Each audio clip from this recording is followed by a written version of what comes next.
Serbia's president has questioned why Australian Prime Minister Scott Morrison is harassing tennis player Novak Djokovic, following the cancellation of the tennis star's visa for the second time on Friday by Australian officials.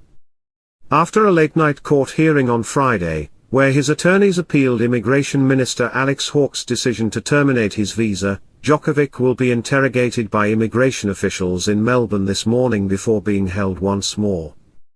President Aleksander Vucic said it was impossible for him not to make a statement about the situation due to the attacks and pressure being placed on Serb tennis star Novak Djokovic in a 4-minute video posted to Instagram titled "Support for Novak Djokovic and Response to the Prime Minister of Australia."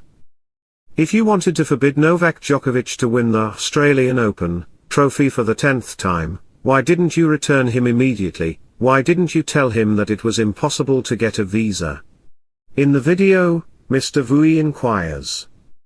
Why do you mistreat him, torture him, his family, and a free and proud nation?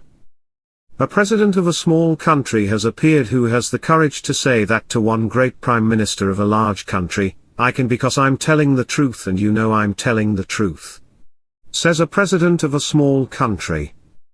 The president questioned the procedure that saw Djokovic's visa revocation reversed by a court on Monday, only to be cancelled again by the immigration minister on health and good order grounds on Tuesday. "They often preach to us about the rule of law," the president added.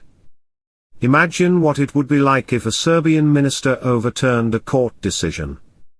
The president has spoken out twice on the Djokovic saga, the first being last week when he declared Serbia would fight for Novak, which he repeated in Friday's video. "We will fight for Novak Djokovic, and the fact that you will harass him for a day, 2 or 5 more will not change the sentiments of our people towards the people of Australia that we highly respect and appreciate, but also our opinion about Novak Djokovic," he stated. "You can write tens of thousands of negative articles about Djokovic, but he will always be the greatest tennis player of all time, and we will always remember him. And you who think that you are achieving something by harassing him, you will never reach not only Novak Djokovic, but any ordinary man, both of our and your proud and dignified people. Long live Serbia, Novak, we are with you." Djokovic has a large following in his home country of Serbia, where his parents organized a rally in the capital Belgrade last week that drew hundreds of supporters in the aftermath of the visa suspension.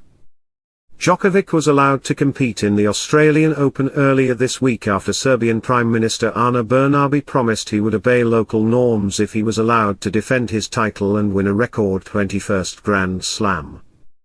Because he is unvaccinated, the men's tennis number 1 filed for a medical exemption to enter Australia.